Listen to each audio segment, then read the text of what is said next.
Ayan, good day sa inyong lahat. Ngayong araw ay 6 AM in the morning. At yun, nandito tayo ngayon. Alis tayo ngayon ng maaga. Kasi para madalhan natin si Tatay Doro ng pagkain niya. Kasi yun nga, napanood nyo naman siguro sa vlog ni Marcos. Tatay Doro is iniwan ni Nanay Isin. Sobrang nakakalungkot, nakakawa si Tatay Doro. Kasi Tatay Doro hirap ng kumilos. Tapos ganun pa ang ginawa ni Nanay Isin. Saka nung anak ni Nanay Isin na si Ate Rowena. Tiniwanan pa sa Tatay Doro na dapat sila yung malakas, sila na lang siguro dapat yung pumunta dito, hindi yung sila naisin pa yung pinunta doon. Alam naman nilang na may iwan dito na ganoon nga sa Tatay Doro na hirap ng kumilos at walang ibang mag-aasikaso kundi sarili lang niya. Kaya yun, sabi namin ni Mark, habang wala pa siya naisin, asikasuhin muna namin siya, dala namin siya ng mga pagkain na kung luto na or yung mga hindi na niya kailangan lutuin. Sa ganun, hindi na siya masyadong magkikilos dun sa kanila kasi yun nga, hirap ng kumilos si tatay, hirap na makagalaw din. Kaya yun, gano'n na siguro gagawin namin. Alayin muna namin ng tubig, ng pagkain, ng mga madaling kainin lang, madaling hindi na kailangan lutuin. Gano'n lang siguro yung gagawin namin habang wala pa siya naisin. So yun, samahan nyo kami doon kila Tatay Doro. At pupunta tayo kila Marcos. Pinapainit ko lang saglit yung motor, tapos diretso na tayo doon. Yan, dito na tayo ngayon kila Nanay Isin. At may inaantay lang kami na service para kay Tatay Doro. At ihatid namin muna doon sa sentro. Yan, kasama rin si Marcos. At kami lang muna dalawa. Si Commander ay hindi pa okay yung pakiramdam, nagpapahinga pa. Kaya siguro kami na lang muna yung magbablog dun sa mga sablik niya. Kami na lang muna pupunta. Sa ganun, mapadalhan din ng tulong para sa ganun, may pangalalay din sa kanila. Hindi rin maputol yung tulong kahit si Commander nagpapagaling pa. At yun, antay lang namin yung service, tapos diretso na kami dun.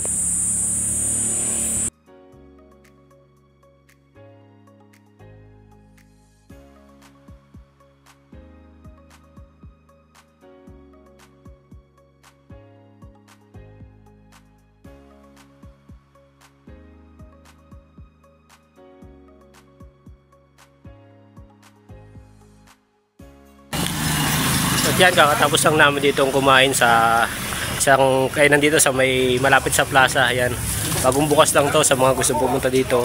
Yan, chiki, fried chicken yan. Bagong bukas lang to dito sa may tabi ng plaza. At inaano lang namin yung gamot ni Tatay Doro pagkagaling namin ng center. Pinapaliwanag namin kay Tatay Doro kung ano yung mga dapat inumin niya sa umaga at saka sa hapon. Yung maganda nga sana kung dito si Nanay Isin para sa ganun maano din ni Nanay Isin kung ano yung dapat ipainom, kasi baka hindi rin ni Tatay Doro itong inumin niya. So siguro pagdating Nanay Isin, papaliwanag din namin yung mga gamot na ibinigay kay Tatay Doro na sa ganun mainom niya ng nasa tamang oras at kung ano yung tamang gamot sa naiinumin niya sa oras na yon. At kasi may iba-iba, may panggabi, may pang umaga siyang gamot, meron namang yung pag masakit lang yung ulo niya saka lang iinumin. So yan, at kakatapos lang namin kumain.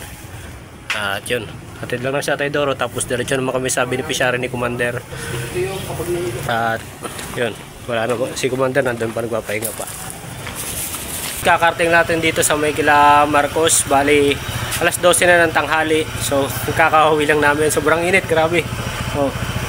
Grabing init, buti na lang ganito yung panahon, hindi maulan. So okay lang yan, goods lang. Kaya lang siguro mamaya naman kami lalabas, palipasin lang namin kaunting init, siguro mga 3 or 4 siguro punta tayo sa ibang beneficiary. Pero sa ngayon, hatid muna ni Marcos yung anak niyang bunso kasi papasok sa school, mag-aalauna na. Kailangan mo nang iatid sa school bago kami lumabas ulit. Siguro pahinga lang kami ng mga ilang oras. Pag hindi na masyadong mainit, labas na ulit tayo. Palipasin lang namin itong init na to. At galing na kami doon kila Tatay Doro. Napacheck up na namin sa center. Tapos yung beneficiary ni Commander, nadala na rin namin yung dapat dalhin doon. Kaya yun, goods naman na. So doon naman tayo sa ibang beneficiary. Punta naman tayo sa ibang beneficiary. Antay lang natin sila Marcos, mayroon yung bunso nila. Yan, uwi muna tayo saglit at yun, palipas lang tayo ng init, mamaya tayo lalabas. Yun yung service natin. Nasa Malilom. Naano lang kanina kasi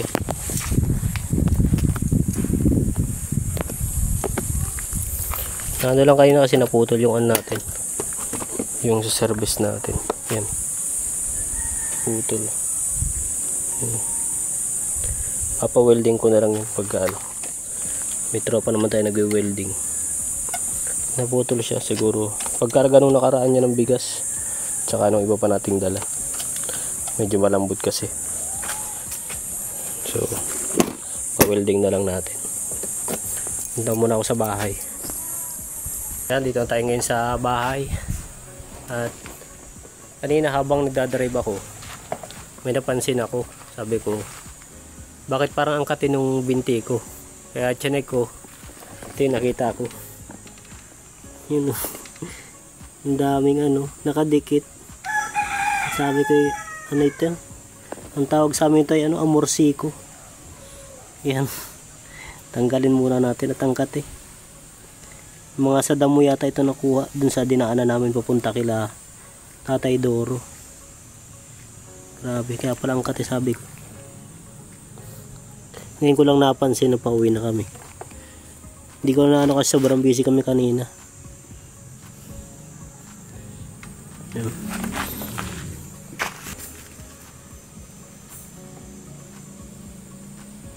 At anggalin ko na muna.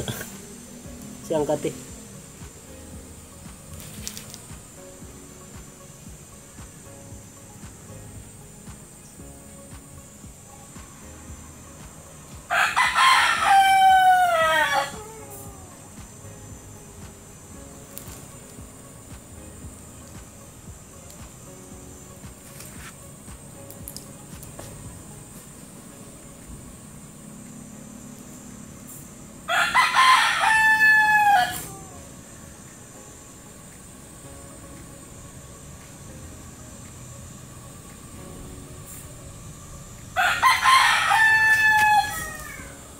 Yan, tanggalan natin at tumawa sa bahay, papahinga muna tayo. Mamaya siguro mga ano, labas tayo. At yan, baka akala nyo ito yung bahay namin. Hindi po, bahay namin nandito sa may dito. Yan yung bahay na yan. Yan ang bahay namin. Tapos ito yung bahay ito nung may-ari ng lupa. Yan. Bahay nila, malaki. Ang nakatira dyan ngayon ay teacher.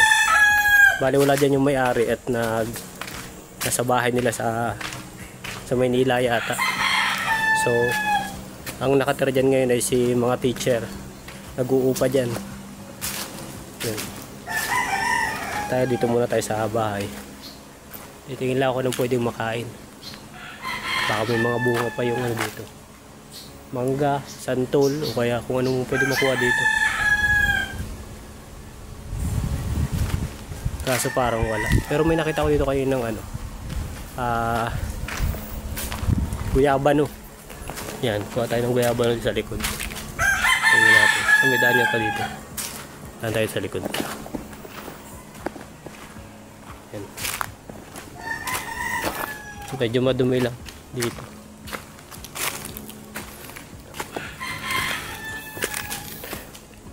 Hindi na nakakapagwalis dito kasi halos tuloy-tuloy yung ulan. Pag umuulan yan, hirap pagwalis kasi yung dahon is nakadikit sa lupa sa likod. Yan, nagyabano. Ay, hindi pa hinog. Kaya ito na lang atis. Hindi pa yata hinog.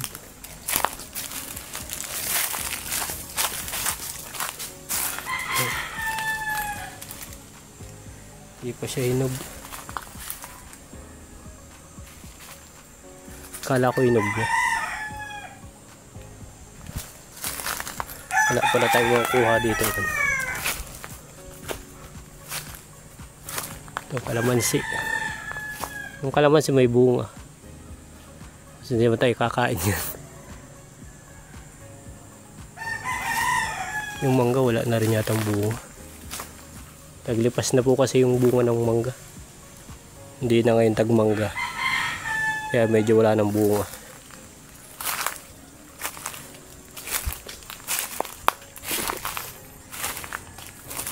Yan. Dito pagka hindi na busy, Pag hindi na tayo busy, gagawa tayo ng kubo dito, pahingahan. Maganda dito ang kubo kasi nasa ilalim ng mangga tsaka ng puno ng nara, sakto dito. Maganda dito ng pahingahan.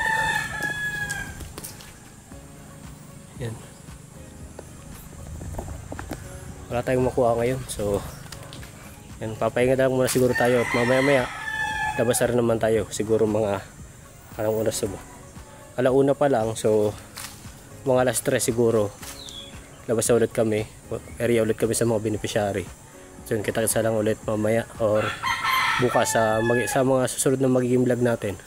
Yan, kita-kita lang ulit. Maraming salamat sa suporta sa channel natin, Rans TV, at suportahan nyo rin yung mga channel na Marcos TV channel at yung Commander ni Marcos, at syempre itong buong MT3 suportahan nyo, at ganoon din si Kuya Sander na nagatid kay Nanay Rowena dito. Suportahan nyo rin siya, yung channel niya, panoorin yung mga vlogs niya. Meron din siya pag-charity doon sa kanilang lugar, ibang way ng pag-charity yung ginagawa niya. So yan, suportahan nyo rin. At hanggang dito na lang, muli mag-iingat kayo palagi. God bless.